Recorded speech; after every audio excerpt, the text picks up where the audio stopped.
Dubai is super focused on becoming one of the most sustainable cities globally, the green revolution of Dubai. How do you think FM, facilities management, and other sectors are contributing to these goals that Dubai has?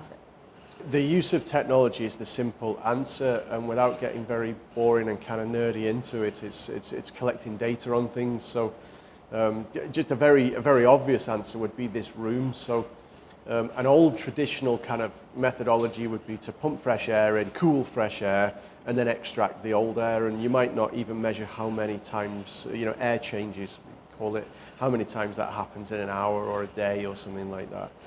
What's happening now, though, is you take data points, so it looks at the CO2 content, it looks at the temperatures, it looks at, there's an algorithm, again, wet bulb, dry bulb temperature readings, which is a little bit kind of technical, and it looks at the overall environment, and then it alters the air changes. So, for example, if this is a room where there's just two of us in it and we're talking, and let's say, just as an example, it needs 5 air changes every hour, which means that, every hour the total air gets taken out and put back in 5 times, and that's a healthy environment, for example. Whereas if this room was a disco, a nightclub or something, you might have to do that 25 times. And so it's taking that data, rather than just have a set point where motors are running at full speed, nobody's actually measuring what's happening, and it's just, that old kind of way of doing things. We're now using much more data points so that we can tailor environments to the circumstances. So you might see things like, a funny example was, we changed an underground car park so that as somebody walks out of the lift, the lights come on, and they come on in stages as you walk down, and then they turn off in stages. Sounds like a horror movie. Well, exactly. Yeah. So we got so many complaints because people would, the lift doors would open, there's no lights on, and they wouldn't go out. And then when they did go out, the light followed them.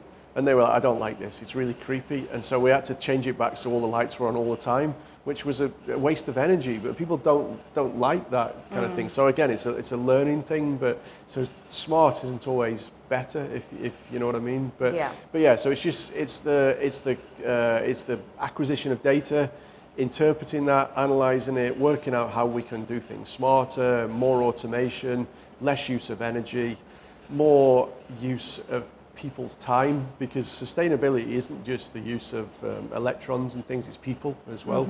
So it's about the movement of people and not wasting those opportunities for people to maybe move around less, although maybe sitting still isn't healthy, I don't mean that, but rather than having somebody move around so much, like meetings, for example, you can have meetings online now. There's no need for us all to drive to a common point.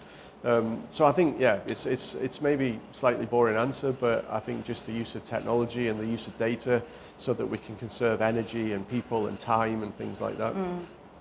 As a long-term Dubai resident, have you seen any examples where you're witnessing Dubai seeing sustainability in action already? Yeah, so it's what they're doing now is starting to put, or they are putting, and they have put legislation into place. So there are things now where you have to have an energy report for a building, whereas previously you didn't. Even the things like the price of things. So often you control the use of things by making them expensive. So like for example in the UK where I'm from, road car tax is getting higher. So if you buy a great big gas guzzling motor car, there's an initial upfront payment that you have to pay because it's inefficient, and then every year your road tax is high. So you can control people's use through taxation, legislation, and I've certainly seen that in Dubai now, where they're trying to influence people's behaviour by high energy prices. So you switch the lights off, you switch the AC off when you leave a room, because it's going to cost you money. Otherwise, it's hard to change behaviours. What strategies does Emrill implement to reduce its environmental impact and promote sustainability?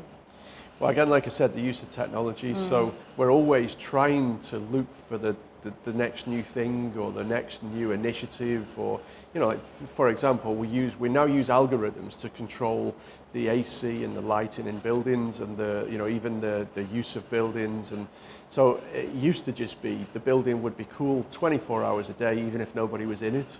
Whereas now, when everybody leaves, you don't necessarily have to flick a switch. The building sees that nobody's in there, and it switches the light. The lights go down, the AC goes down. It might need to maintain some kind of levels for equipment or something. But again, it's smart. It knows that. Well, I call it smart, but it's an algorithm. It's not actually smart. AI in the sense that the building isn't alive.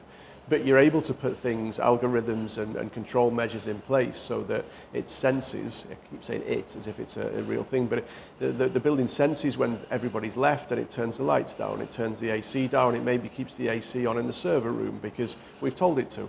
So again, it's just about smart use of our environments. How else do you see FM evolving as Dubai continues to strive towards a green future? Well, FM as a concept is actually very new. People used to call it maintenance. So that when something broke, they would phone up and a guy would come and fix it. I think there's a lot of people around that might even be watching this video that say, well, what is FM? Because, sometimes if I'm out somewhere and somebody says, what do you do? And I normally just say, I'm an electrician, because it's actually hard to say, oh, well, I work in FM, I'm a CEO of a business, and they go, well, what's FM? And then it's a conversation, and it's not terribly exciting about what FM is, but it's, facilities management, and we've even got newer terms now. We call it integrated facilities management or total facilities management, and that means like your whole customer journey. So we've got a lot of people at Dubai Airport, and so from the minute the plane lands, your customer journey starts. So it might be baggage handling, it might be the lighting, the AC, the temperature control, it's cleaning, it's making sure that you're in a healthy environment, that the bathrooms are well maintained, and that whole journey all the way through. When you collect your luggage, you get on the automatic conveyors, all the way till you get in the taxi at the end, and then it conveys you to your house, where we might actually look after your house. If you're in one of the master communities, we look after the street infrastructure, the street lighting, the cleaning, the outside envelope of your villa, even the inside envelope, your dripping taps, your AC that breaks.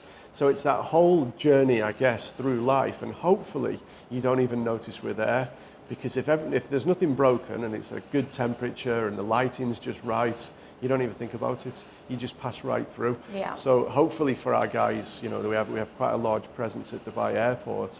I hope that you don't even know we're there.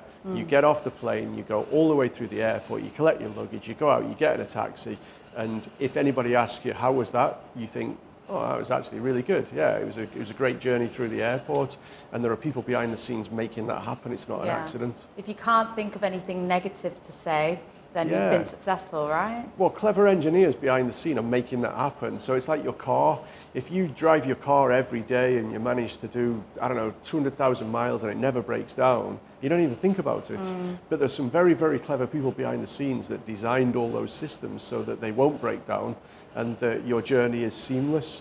And that doesn't happen by accident. There are some very clever people behind the scenes making that happen. And also, we're still in the stage where it's human beings that are often doing the majority of the cleaning, the majority of the maintenance and the services that we provide.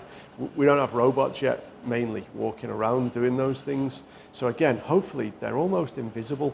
You might see a guy cleaning up, or you might see somebody changing a lamp or doing some maintenance somewhere with a barrier around it, and you're generally kind of used to that and you pass by. But that's people doing stuff so that your journey is hopefully a pleasant experience.